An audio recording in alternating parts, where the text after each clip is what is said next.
Good evening, everybody, and welcome back to another episode of Card Player TV's Poker Tonight.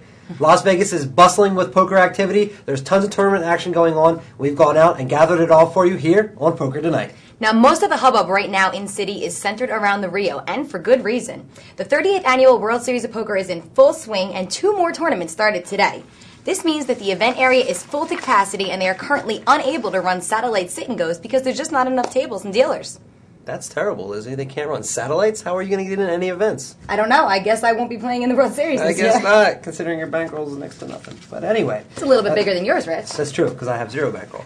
Anyway, event number 6 is the $1,500 limit event, and it started at noon today. Last year's champion was Kianush Abulfati, and he beat out a field of over 1,000 people to win $335,000. You know, this year 910 people signed up for that event, and that's the $1,500 limit tournament. Now, event number 7 also started today at noon. It was $5,000 pot limit Omaha with rebuys, and unlike the majority of the tournaments, which are 3-day events, the pot limit Omaha tournament's a 2-day event. So I'm not expecting as many people to turn out, probably because it's a $5,000 buy-in. Right, and also, if anybody showed up at 2, they wouldn't have been able to play since it started at 5.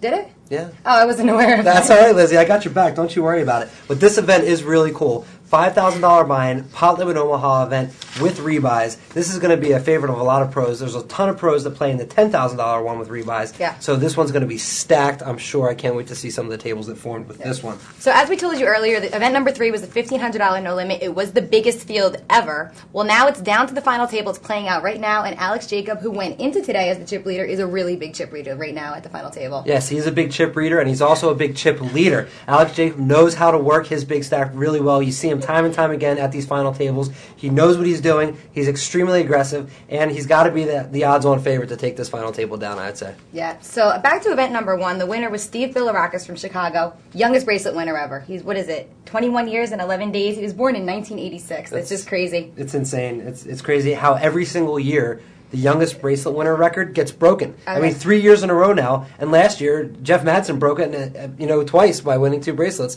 Although we don't know who is going to be the first one to break that record. Yeah, and next year the person has an 11-day window to try and break it. And also in that same tournament that Steve won, Johnny Chan busted in 31st place, which is pretty significant because he's got 10 bracelets, Helmy's got 10 bracelets, and he wants to get the 11th one before Helmy. Well, and Doyle also. There you go. I was going to say, do you know a guy? He sometimes wears a cowboy hat. Yeah, Doyle Brunson. He also has 10 bracelets. There are 3 people. And Johnny Chan could have got his 11th bracelet. Down to 3 tables.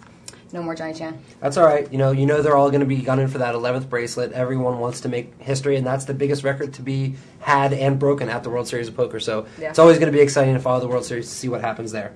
But speaking of this year's bracelet, I don't know if you've seen a picture of it yet, but this year's bracelet is the most expensive one to date to produce. Did you know that? Yeah, they hired a Swiss watchmaking company to make it. I believe the company's called Quorum, and they've created them. They said they are the most expensive ever, and the people deserve that because of the vig that they take on the tournaments. Oh, you think? Do you think they're taking a little vig? I think so. You mean the World Series of Poker is not a charity organization? It's not. Did you think that? I thought so. It's not. Really? Is that why you've been making such large donations? Mm-hmm. Just a charitable, right? Dead money. I mean, Anyway. Another fun fact for you. Since 1970, 76 people have won over $1 million at the World Series of Poker. And that list includes those who have won huge sums in one tournament, like Jamie Gold and Richard Lee. There's also pros who have proved themselves time and time again with a lot of cashes at various World Series of Poker. That includes people like Phil Ivey, Chip Reese, TJ Cloutier, who's been at 39 World Series of Poker final tables, Phil Hellmuth, Johnny Chan, Dan Harrington, just to name a few.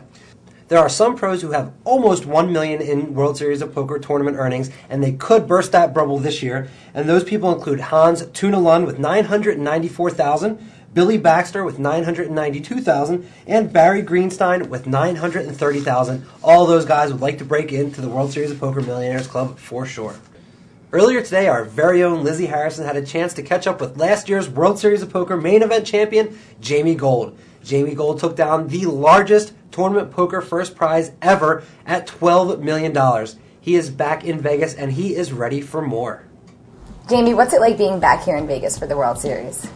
It's a good feeling. I can't believe it's this quick. It doesn't feel like it's been a year, but I'm excited. What's the last year of your life been like?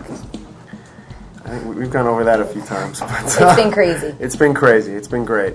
It was tough because I lost my father, but My mother's really healthy, and Will she be out here for the World Series? she's going to play the ladies event and the main event. Is she a good poker player? She's getting good. She's getting better. So have you made it down to the Rio yet? I have. I like it. It's a little overwhelming, but I've heard it explained as people who were there last year said it's like you go back to your old house and it's your bedroom, but the furniture was rearranged. yeah. It sounds. I wasn't there last year, but it sounds like a pretty accurate description from what I saw and what I saw being down there this year. So, what kind of reaction do you get when you walk through the Rio? You getting mobbed? No, not a lot. You know, people are really nice. People are really kind. I've actually never had a negative comment from anybody. People just want to shake my hand or get an autograph, or people like to take a lot of pictures. How do you deal with that? Like if you're trying to get somewhere and people are just, let me take your picture. Can I have your autograph? You have to. You know, it's just part of, you know, the good fortune that you have. You got to be able to be kind to people, and I don't mind. I love people, so I don't mind doing it. So how is your mindset right now, specifically your poker mindset, different going into this World Series than it was going into last year's World Series? Well, last year was my first time, so you know, I didn't have any great expectations. But this year, people have expectations of me, so we'll see how I do. You know, I don't put the same pressure on myself that other people seem to put on me. I also don't feel like I have anything to prove to anybody. I did everything I've ever wanted to do was win the World Series, and I did that. So, how many events are you planning on playing this year? I'll probably play 5. All no limit? All no limit, yeah. Okay. I'm gonna work on Omaha for next year. And you know, I love the game of stud. I don't play limit, but in a tournament, stud just doesn't excite me. I feel, you know, it's a little slow. So I think the Omaha will be a game that I'll, you know, try to try to get much better at. So have you played an event yet this year? I have. I was out in about half an hour. Which event did you play? The first one, the 1500. You know, based on the amount of chips that you get and the blinds, you basically get one hand. You know, they start you at 2550. You have 3,000 in chips. Let's say, you know, somebody raises to 150. You have kings. You make it 600. They call. There's now 1,400 in the pot. You got to bet at least 1,000 on the flop. So now you're in for 16. That means you only have 14 left. So you're either protecting your hand. Yeah, it's over. You get one hand. So wow, that's an interesting way to think about it. It's true though. The small tournaments are a little bit more of a gamble. You know. So will you be playing the bigger buy-in events? Oh, for sure. The 5 and the 10 are the ones that I feel like have a little more skill to them. You get a lot more play. You get a lot more play. Luck has to do, you know, gets involved in any tournament, but not this much. I mean, where you basically get one hand, and if you get cracked, you're out. That's not a real skill game. But you know, it's okay. Everything's just a warm up for the main event. Our special guests tonight here in the studio are Adam Schoenfeld and Diego Cordovez. They host a new show here on Card Player TV called The Scoop. Hey, what's going on, guys? Rich. Nice to see you. So, hello, Rich. Adam Schoenfeld, Diego Cordovez. Nice to see you guys. So you guys are the hosts of The Scoop with Adam and Diego. Is that right? Mind if I have a seat? Please. Are you sure? Please It's join your us. set. I don't... It's okay? Okay. It's your show. No, this is your show. That's right, Rich Belsky. We're hosting our own show on cardplayer.com. I appreciate it if you don't interrupt me anymore, Adam, okay? All right, that's, you know... And soon there will be no Rich Belsky. You know, Right, Rich because if Belsky's you are show. planning on taking my job, let me get my last words in. We're not going to take your job. We're just going to have your show canceled. And Okay, continue well, that's with fine. our show. Are you going to go nuclear on us? Is that what's going to happen here? Not you. All right, that's fine. So let's start off a little bit about yourselves. Adam, where are you from? I'm from Brooklyn, New York. Okay. And how did you get into poker? I retired from business and decided I have nothing better to do, so I set out on a 7-year odyssey to lose money. But I've also developed into a very good golfer. Golfer? Yes. Interesting. That's my new pursuit. Okay. Poker isn't working out. So you retired from business, you don't play poker anymore, and you No, golf. I do play poker. I just don't play well. Ah, okay. So But what I'm was gonna a sugar do- mama involved somewhere? No, or? I'm going to play high-stakes golf matches against famous poker players, and then if I lose, I'm not going to pay. But if I win, I collect. Free roll concept. That formula's worked for a bunch of people in the poker It world. apparently is starting to It work seems quite to well work for some well. of our European friends. Yeah. Well, let's move over to you, Diego. So what part of Mexico are you from? Wait. A common misconception. Oh, okay. But I grew up in New York, All right. and my family's from Ecuador, in South America. Some people say, which state of Mexico is that in? But it's a little further south. And I've been living out in California for a while, playing poker on occasion, and just doing a little bit of stuff for card players. Playing poker on occasion? So On that's not occasion. your main source of income? You do other things? Well, now I just have no income from any source. Oh, okay. For a long time, my main source of income was working in Silicon Valley in business, and I would play some poker, mostly on the side, and then once in a while I'd find myself just playing poker. The side was all, and now lately I've just been playing poker and doing some business stuff, but playing online and playing about 2 or 3 tournaments a year. Okay, well, your modesty stops you from saying so, but you also are a World Series of Poker champion. You won a bracelet in 2000. What event was that? In the old days, in the No Limit, they took a vote, and I really never thought I'd win. I'd been lobbying Johnny Moss and some of the other guys, hey, let me win one. And They voted for you. And I got the vote by like 2 votes. No, but actually I won the No Limit. That was before there were 50 No Limits every year. There were only 3 No Limits, Gotcha. including the main event.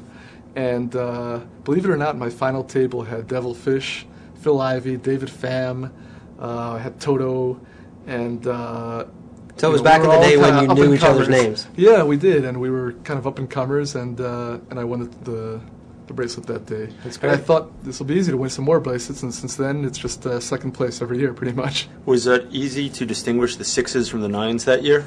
You know, everything about poker was different. Guys who play now, a lot of these internet guys don't know. Like back then, there'd be one card which was the 6 and another one which was the 9, and you know you could just look at the top corner and tell what card you have. Now, the 6s and 9s are interchangeable. You've Clubs gotta and look right spades. at- clubs and spades are interchangeable. So there's a lot more skill required now, which is why these younger guys are probably doing better. Because now you've got to really decipher what card you have. Back then, they made it easy. Right.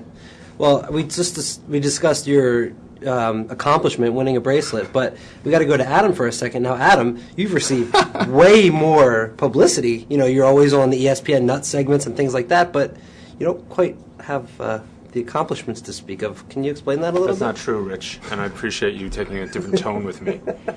I've had terrible, terrible results at the World Series of Poker in a decent number of events, but I've done quite well in the World Poker Tour, Oh, I you see. know. Just because I hold myself out as a clown doesn't mean we have to take this seriously. I have good results in tournaments, especially in big buy-in tournaments, I'll have you know, Rich. You had a good streak in World Poker Tour tournaments, right? Yes, I did. And a final table in LA. Yeah, I had a final table and some other high cashes, and I basically haven't played a lot of tournaments the past couple of years. But what, that means I'm worthless? That my opinion No, doesn't count no, for no. anything? There's also a big not at misconception about Adam, which is, you know, people come up to me and they're like, it's amazing. Adam has never cashed on a World Series event. He's played 300-400 of them. I'm like, no. He's Only played like 250. 175 at the most that he hasn't cashed in.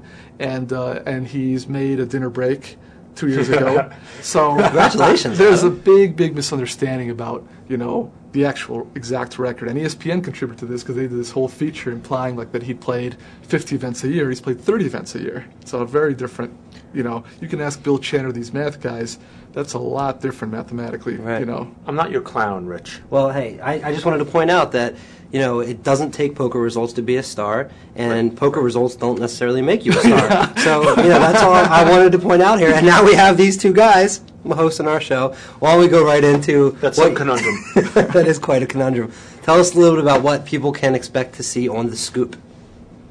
We're going to be talking about what's going on at the World Series of Poker. We're going to be interviewing top names in poker, and we're going to be discussing hands, issues that come up in our personal manner. Strategies that people use, tactics, experiences.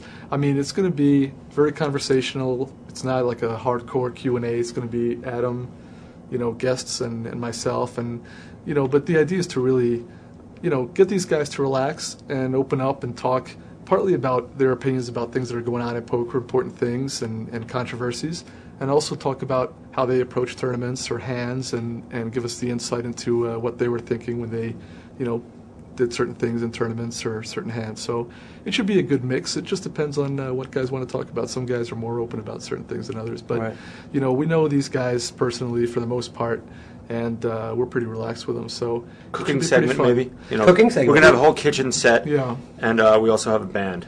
The Very Scoop, cool. the Scoop Band. Yeah. The Scoop Band. Yes. That is very original, Adam. You know, with some guys, you take like some guys don't want to talk so much about poker, but they've got like a really nice recipe for a pasta primavera. We move over to the kitchen part of the set, they put it together. They show us what they do. So it just depends on the person. Some players makeup tips. Right. It's like it's a mix between a Larry King, a Rachel Ray, Joey Bishop. A little bit of Martha Stewart. Martha Yeah. Stewart. Joey Bishop. A Joey Bishop. Can you do a Joey Bishop impersonation? Adam? No, I can't. No? Can you do any I impersonation? don't. Like I said, I'm not your monkey. I'm not going to do impressions on demand. We may do that on our show. This is your show now. My show? Yeah. All right. Well, there you have it. Adam Schoenfeld, Diego Cordovez, hosting The Scoop. Watch these guys. It's going to be hilarious and educational. It's going to be a lot of fun. So make sure you check out The Scoop each day here on Card Player TV. Thanks, Rich Belsky. You're welcome, Adam Schoenfeld. You're welcome, Diego. The Scoop looks like a pretty good addition to Card Player TV. Those are really funny guys. Yeah, Adam and Diego are really cool guys, really funny. I'm going to be looking forward to that show every night. And we hope you look forward to this show every night. Thank you for tuning in for another episode of Poker Tonight. We will be here with you every day of the World Series to give you the action that's going on. Good night, everybody. Good night.